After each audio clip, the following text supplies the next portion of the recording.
I looked down and my shirt was drenched in blood. Days are quiet now for Catherine Linder. Reading her books and spending time with family is how this Lethbridge woman is recovering following the traumatic events that transpired on July 14th. That Thursday afternoon was business as usual for Catherine. I was on the phone with somebody. The person walked in the office. She was a client. Catherine says the woman who approached her asked to speak to a specific lawyer, but that lawyer was unavailable. That seemed to agitate her a little bit. I got up and talked to her. She asked if she could use the bathroom. Just minutes later, the suspect came out of the bathroom and pointed a gun at both Catherine and the other employee. And said she wanted to speak to this lawyer now or she was going to kill us. Catherine escorted the suspect to a back room where she could speak to the lawyer on the phone in private. So I walked behind the desk to put the phone on speaker. She closed the door behind us, but then she pushed the two chairs up against the door and I went, oh.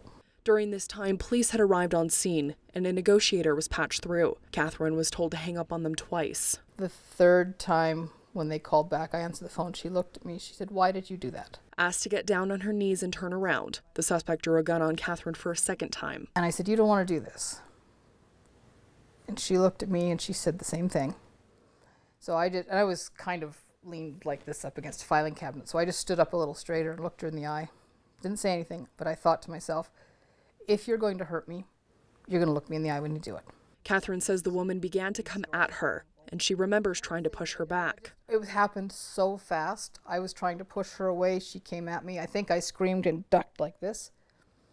But she probably had already got my throat, obviously, if I ducked my head. She remembers seeing police pulling the woman off of her and looking down, seeing her shirt drenched in blood. Catherine sustained life-threatening injuries to her neck, a wound to her thumb, as well as cuts to the back of her neck. She spent about 8 days in the hospital. During her time in that room, Catherine says the woman had an end goal. That's what she told me. She wanted to die. She didn't think she could do it herself, so her end goal was my life was more valuable than hers. So if she hurt me, they would kill her. And that would be the end of it. Courtney Louise Shaw has been charged with attempted murder, among other charges, in relation to the taking. Her court case was adjourned Wednesday until September 1st. She also remains in custody. I hope that they get her the help she needs, that she doesn't see the light of day for a very, very long time. She seriously needs a lot of help. Catherine says she isn't sure when she will return to work, but for now, she's taking some much-needed time off to heal. For Bridge City News, I'm Angela Stewart.